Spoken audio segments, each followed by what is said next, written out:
नमस्कार, समाचार कोटपुतली में आपका स्वागत है। मेरा नाम इंजीनियर राजेश चौधरी है और मेरा अध्ययन और अध्यापन का कार्य है। विद्यार्थियों से लंबे समय से मैं जुड़ा रहा हूँ।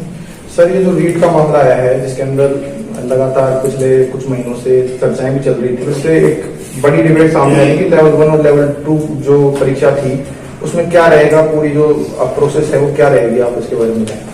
देखिए, मैं आपको बताना चाहूंगा, कहीं न कहीं विद्यार्थियों को जो 2-2, 3-3, 4-4 साल से तैयारी कर रहे हैं और उनके अरमानों पर, उनके सपनों पर जब पानी फिरता है तो तकलीफ तो कहीं न कहीं होती है। और रीट भर्ती परीक्षा लेवल 2 रद्द हो गई है, ये बहुत अच्छा निर्णय है। रद्द होने से जो नकल करने वाले विद्यार्थी थे, जिन्हें कहीं न कहीं शॉर्टकट से अपना रास्ता निकाला है, तो उनको अगर मौका मिल जाता और मेहनत करने वालों को मौका नहीं मिलता तो ये समाज के लिए एक गलत संकेत है, बहुत गलत बात है। लेकिन इसमें भी सवाल जो खड़ा होता है, सबसे बड़ा सवाल ये है कि रीट लेवल 2 को तो रद्द कर दिया गया है कि जब पेपर लीक, सरकार ने माना है कि रीट लेवल 2 का पेपर रद्द हुआ है, तो लेवल 1 का क्यों नहीं रद्द हुआ है? जब एक ही प्रिंटिंग प्रेस से सारा काम हुआ है, एक ही शिक्षा संकुल में सारे पेपर रखे गए हैं, तो ऐसा तो है नहीं कि जो पेपर लीक करने वाला एक लेवल का रद्द कर देगा तो एक का लीक कर देगा, दूसरे का लीक नहीं करेगा। तो मैं तो जहां तक समझता हूं कि जब रद्द होना चाहिए था तो दोनों लेवल का ही रद्द होना चाहिए था, क्योंकि ऐसे दोनों लेवल का रद्द करने से अच्छे आगे भविष्य में मेहनत करने वाले विद्यार्थियों को मौका मिलेगा और जो गरीब मध्यम वर्ग परिवारों से आते हैं उनके सपनों को एक मंजिल मिलेगी, एक मुकाम मिलेगा। तो दूसरा सवाल ये कि सरकार ने इस बार 2 एग्जाम के लिए बोला है, वो क्या पैटर्न रहेगा, इससे विद्यार्थियों को लाभ मिलेगा या फिर? देखिए, कहीं ना कहीं मैं ये समझता हूँ, देखिए कि पहले भी राजस्थान में इस प्रकार से जब आरटेट हुआ करता था कि एक एलिजिबिलिटी टेस्ट होता था, उसके बाद में दूसरा टेस्ट होता था। ये तो सरकार कहीं ना कहीं अपनी पॉलिसी को किसी प्रकार से प्रस्तुत कर सकती है। अगर हमें छटनी करनी हो तो हम एक टेस्ट के आधार पर भी छटनी कर सकते हैं। 2 प्रक्रियाओं को मैं उचित नहीं समझता हूँ। मैं इसलिए नहीं समझता हूँ क्योंकि गरीब विद्यार्थी को 2 बार फीस देनी पड़ती है। अभी जैसे लेवल 2 में जो परीक्षा रद्द हुई है उसके भी फॉर्म अप्लाई हो चुके थे, अभी उनकी जो मेरिट लिस्ट बनने वाली थी उसके लिए भी जो 9 तारीख आज लास्ट डेट थी उसके लिए भी बच्चों ने फॉर्म भरे हैं, तो बहुत भार पड़ता है गरीब विद्यार्थी इस बार। आप एक कोचिंग संस्थान चलाते हैं, इसके अंदर आप काफी सारे स्टूडेंट से बात भी करते होंगे। ये जो कोरोना का दौर आया, इसके बाद विद्यार्थियों के जीवन पर बहुत बड़ा असर हुआ, पढ़ाई के माध्यम भी बदले, ऑनलाइन शिक्षा भी बढ़ी, लेकिन ऐसे में विद्यार्थियों के परिजन और विद्यार्थियों पर, उनके जीवन पर बड़ा असर पड़ा है। वो अपने आप को कैसे मोटिवेट करें और आने वाली परीक्षाओं के लिए कैसे तैयारी करें? देखो, मैं कहना चाहूंगा कि हमारे जो एक सामाजिक परिस्थिति है, जो एनवायरनमेंट बना रखा है, वो इस प्रकार से बना रखा है कि हम कहीं ना कहीं गवर्नमेंट जॉब को ही तवज्जो देते हैं और अभ्यर्थी गवर्नमेंट जॉब के लिए ही तैयार रहता है। एक बालक को जब पहली क्लास में स्कूल में भेजा जाता है तो उसको बैग और कॉपी पेन दे करके और यही समझाया जाता है कि बेटा तेरे को पढ़ना है, पढ़ करके सिर्फ नौकरी लगना है, इतना ही एक प्रकार से समझाया जाता है।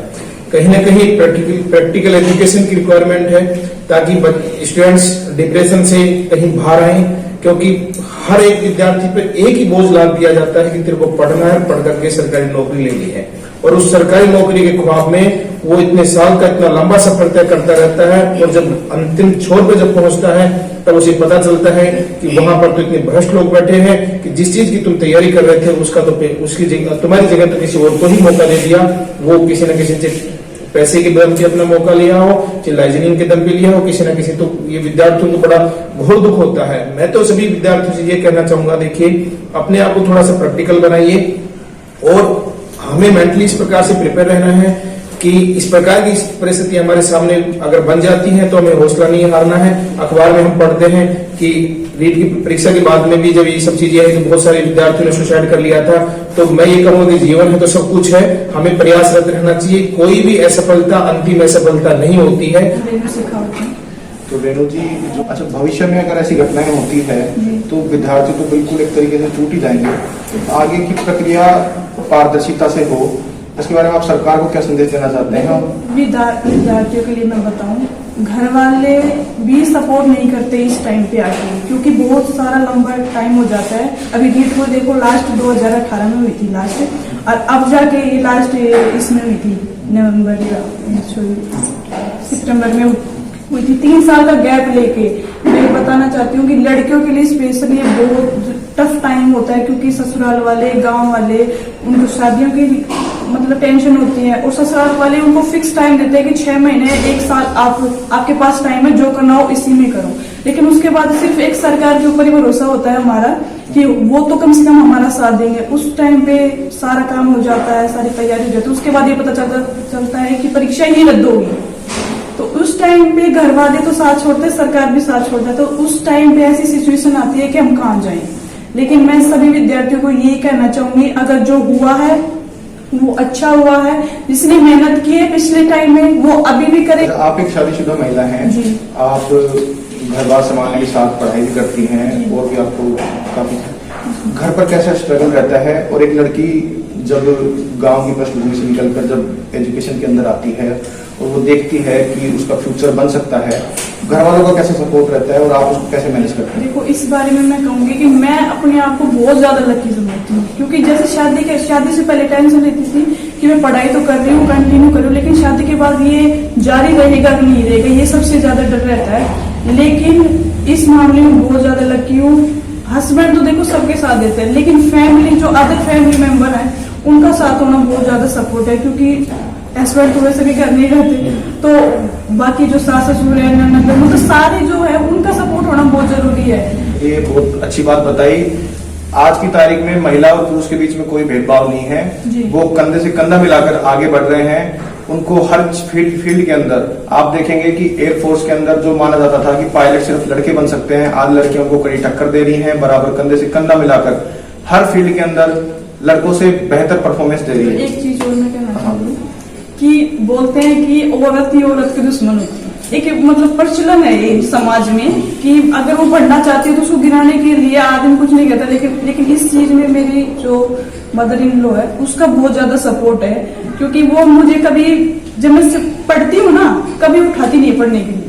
बहुत अच्छी बात है। तो मतलब कि तो ऐसी रियल है, मेरे रियल लाइफ में कोई, मैं ऐसे नहीं बोल रही, रियल लाइफ नहीं, बहुत अच्छी बात है। आपके सपोर्टिव, जितना सपोर्टिव अपने पेरेंट्स होते हैं, जितना सपोर्टिव अपने ससुराल वाले होते हैं, उतनी अपने अंदर ग्रोथ आती है, आगे बढ़ने के लिए हौसला मिलता है। तो पहले आपका नाम? जी, मेरा नाम अनोखा गुर्जर। मैं रिट की तैयारी सुबह कोचिंग कोटपुतली से की। और आप कौन से गांव से आते हैं? मेरा गांव नांगल पंडितपुरा। नांगल पंडितपुरा। आप नांगल पंडितपुरा से आते हैं, जो कि कोटपुतली से काफी दूर पड़ता है, लगभग 4 किलोमीटर। एक लड़की के लिए वहां से निकलकर पढ़ाई करना और रीट की तैयारी करना, लेकिन उसके बाद ये न्यूज आना कि रीट का पेपर लीक हो गया, उसको रद्द कर रहे हैं, कैसा धक्का पहुंचता है, कितना असर पड़ता है आपकी लाइफ में? एक लड़की होती है, गांव का माहौल तो बहुत ही घटिया होता है, क्योंकि गांव के माहौल में ना लड़की को पढ़ाना इतना उचित नहीं समझते। अगर कोई लड़की को पढ़ा भी रहा है तो जो घर वाले कुछ नहीं बोलेंगे, पड़ोस वाले ही बोल देंगे क्या लड़की को पढ़ा के मान बनाएगा, इसकी शादी कर देना, ससुराल जाके अपने आप घर बसा लेंगे। बहुत मेहनत करती हैं, सोचती हैं कि अगर अब इस बार सिलेक्शन नहीं होगा तो पड़ोस वाले ही बोल देंगे पढ़ाया था, इतने रुपए लगाया था, हम बोले थे ना कि इसकी शादी कर दे, अब क्या पढ़ा के इसे महान बनाएगा। और जब उसका रिजल्ट आने वाला होता है, उसके नंबर भी अच्छे आते हैं, और फिर उसे जब ऐसा सुनने को मिलता है कि पेपर रद्द हो गया, तो उसके दिल पर बहुत ठेस पहुंचती है कि मैंने इतनी दिन रात मेहनत की, क्या पता दोबारा मौका मिले या न मिले। जैसे रीट का पेपर रद्द हुआ तो मेन बात तो ये है कि पेपर रद्द हुआ तो लेवल 2 और लेवल 1 दोनों का होना चाहिए था। अगर हुआ भी है, पेपर लीक हुआ है तो दोनों का साथ हुआ होगा। ये बात तो है नहीं कि एक दुकान में से वो फोटोकॉपी हुई है तो 2 का तो कर दिया, लेवल 1 का नहीं, दोनों के एक साथ फोटोकॉपी हुई होंगी तभी तो लीक हुआ है।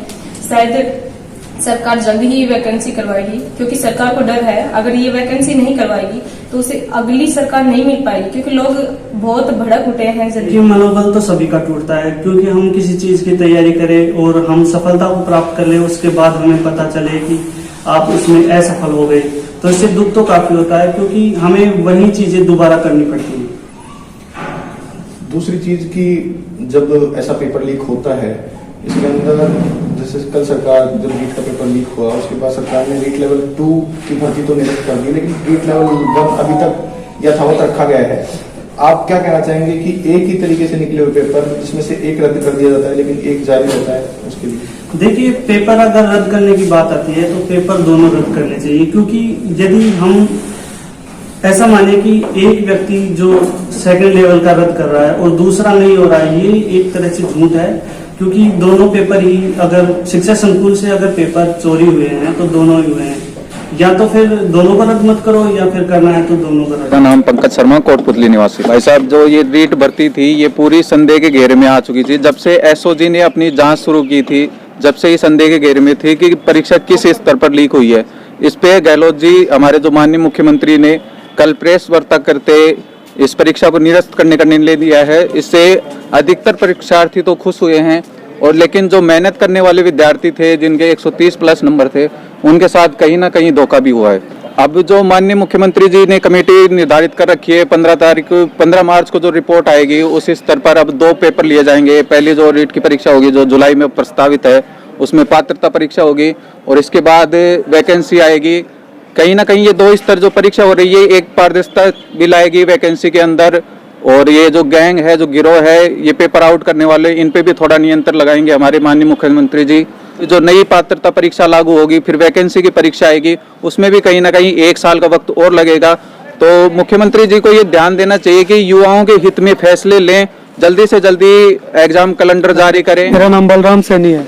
रद्द होना बिल्कुल सही है, क्योंकि करप्शन इतना ज़्यादा घोटाला हुआ है कि जो ईमानदारी से जिन लोगों ने स्कोर किया है वो मेहनत करके भी अपना मेहनत का फल प्राप्त नहीं कर पाए, और जिन लोगों ने पैसे देकर करप्शन को बढ़ाया है, अगर ये रद्द नहीं होता तो सिर्फ उन्हीं को सिलेक्शन मिलता। 2 स्तरीय पेपर से हमें कोई प्रॉब्लम नहीं है, क्योंकि हमने हमारी मेहनत ईमानदारी से की है, आगे भी करते रहेंगे। मेरा नाम आनंद शर्मा है, कोटपुतली निवासी।